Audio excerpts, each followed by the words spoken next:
ఆగాదు. ఏమంటిది జాతి నెపమున సూత కింద నిలువ అర్హత లేదందురా. ఎంత మాట.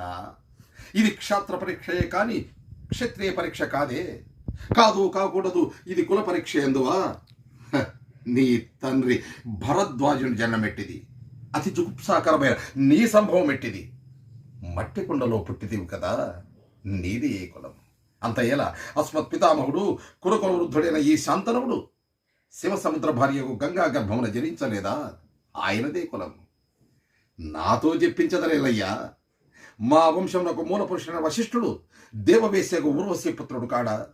అతడు పంచమజాతి కన్యైన అరుంధతి ఎందు శక్తిని, ఆ శక్తి చండాలందు పరాశరుని, ఆ పరాశరుడు పల్లెపడుచిన మత్స్యగంధి ఎందు మా తాత వ్యాసుని, ఆ వ్యాసుడు విధవరాండైన మా పితామయ్య అంబికతో మా తండ్రిని, పితామయ్య అంబాలికతో మా పినతండ్రి పాండురాజును, మా ఇంటి దాసిచే ధర్మ నిర్మాణచనుడని మీచే కీర్తించబడుచున్న ఈ విదురదేవుని కనలేదా.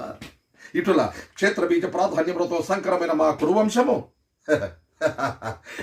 ఏనాడో కులహీనమైనది కాగా నేడు కులము కులమును ఈ వ్యర్థవాదమెద్దల